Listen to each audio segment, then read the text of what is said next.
Assalamu alaikum, how are you all? I hope all of you are fine. Welcome to our channel Generic World.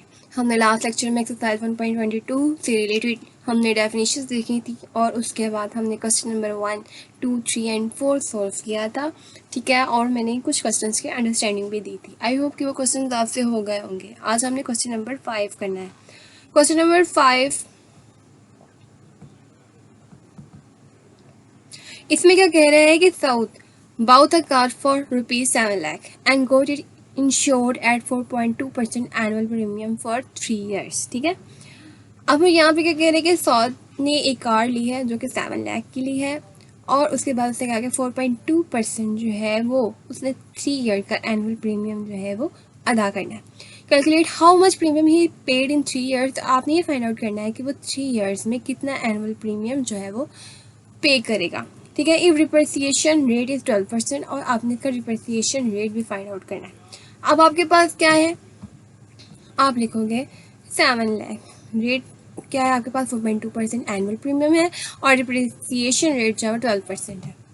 Time भी हम right कर लेंगे जो कि 3 years है, ठीक है। अब आपने क्या करना है, फर्स्ट प्रीमियम 4.2% जो कि उसने फर्स्ट ईयर में ऐड मतलब अदा करना है। 4.2% को फाइंड आउट करोगे 42/10 1/100 मल्टीप्लाई बाय 7 लाख। ये 3 ज़ीरोज़ जो है वो इन 3 ज़ीरोज़ से कैंसिल हो जाएंगे। 700 को जब आप 42 से मल्टीप्लाई करेंगे तो आपके पास वैल्यू रह जाएगी 29,400 रुपीज़। अब आपने डिप्रिसिएशन रेट भी फाइंड आउट करना है, तो वो आप फाइंड आउट करोगे 12% 7 लाख का क्या आएगा, 12 मल्टीप्लाई बाय 1/100। इसकी कटिंग शटिंग करेंगे आप लोग तो आपके पास आ जाएगा 84,000। ये 100 जो है वो इन 2 ज़ीरो से कैंसिल हो जाएगा और 7,000 को 12 से मल्टीप्लाई करेंगे तो आपके पास 84,000 रुपीज़ आ जाएंगे।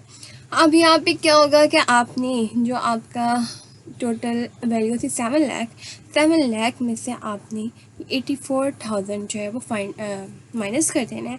तो आपके पास कितना रह जाता है, depreciation rate for after 1 year 6,16,000, ठीक है। अब आपने सेकंड जो है वो मतलब फर्स्ट प्रीमियम जो हमने अदा करना है वो असल वैल्यू ये है, ठीक है। ये जस्ट हम डिप्रिसिएशन रेट फाइंड आउट कर रहे हैं 1 ईयर के लिहाज से कि वो कितना हो गया। सेकंड प्रीमियम आप फाइंड आउट करोगे इन्हीं स्टेप्स को यूज़ करते हुए। अब आपके पास वैल्यू जो है वो 61 यानी कि 6,16,000 है। इसके लिहाज से आप जो है वो वैल्यू फाइंड आउट करो 4.2%, ठीक है। 42/10 मल्टीप्लाई बाय 1/100 परसेंटेज का है और 616,000 आपकी वैल्यू है।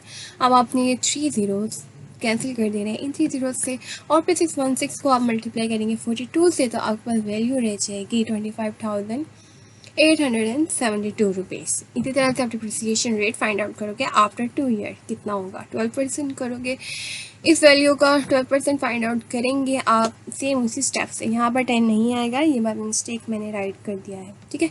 आप ये 2 ज़ीरो जो है 2 ज़ीरो से कैंसिल करेंगे, आप ये 6,160 को आप मल्टीप्लाई करेंगे 12 से तो आपके पास आंसर आ जाएगा ये, ठीक है, 73,920 रुपीज़। अब third premium depreciation price after 2 years क्या होगी, क्या आप 6,16,000 में से आप ये वैल्यू जो है वो माइनस कर देंगे तो आपके पास टोटल वैल्यू ये रह जाएगी जो कि क्या है 5,42,080, ठीक है।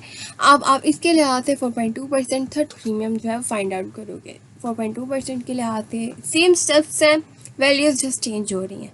इन्हीं स्टेप्स को यूज़ करते हुए आप जो है वो फाइंड आउट करोगे 100 यानी कि 3 ज़ीरोज़ को इन 3 ज़ीरो से कैंसिल नहीं कर सकते, आप इनकी कटिंग करेंगे। कटिंग करने के बाद आपके पास जो आंसर आएगा वो होगा ये 22,767.36 रुपीज़, ठीक है। डिप्रिसिएशन रेट फाइंड आउट करोगे थर्ड ईयर के लिहाज से तो आपके पास फाइनल यहाँ पे भी 10 नहीं आएगा, ये बाय मिस्टेक मेरी मिस्टेक है जो ये लिखा गया, ठीक है। फिर इसकी कटिंग वगैरह करेंगे आप लोग तो आपके पास ये वैल्यू आ जाएगी। फिर आप जो आपकी ये वाली वैल्यू है 542080 इसमें से आप माइनस कर दोगे जो वैल्यू आपकी 3 ईयर्स के बाद आई तो आपके पास 477,030.40 जो है वो आपकी वैल्यू रखी है थर्ड ईयर के लिए।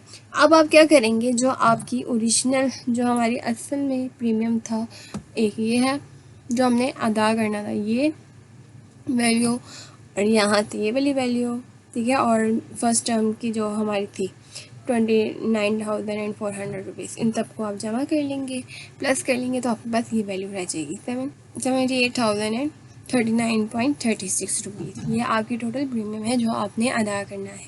आई होप ये क्वेश्चन समझ आ गया होगा। क्वेश्चन नंबर 6 जो बिल्कुल सेम है, ठीक है, जस्ट उसकी वैल्यू चेंज है। You have to solve question number 6 by yourself, ठीक है। और जो रिमेनिंग क्वेश्चन नंबर जो आपका 8 है वो बिल्कुल क्वेश्चन नंबर 1 की तरह है, ठीक है, आपने उस तरह से सॉल्व करना है। और 7 जो है वो भी प्रीवियस जितने हमने कॉन्सेप्ट फाइंड आउट कर लिए हैं, हमने सीख लिए हैं, उनसे उनको यूज़ करते हुए आप उसको सॉल्व कर सकते हैं। आज एक्सरसाइज 1.22 कंप्लीट हो गई है। तब आपने सॉल्व करनी है, और जो प्रॉब्लम हो वो आपने मुझे कमेंट सेक्शन में बताना है, क्योंकि जब तक आप मुझे बताएंगे नहीं तब तक मुझे नहीं आइडिया होगा कि आपको कुछ समझ आया या नहीं। तब तक के लिए बेस्ट ऑफ लक।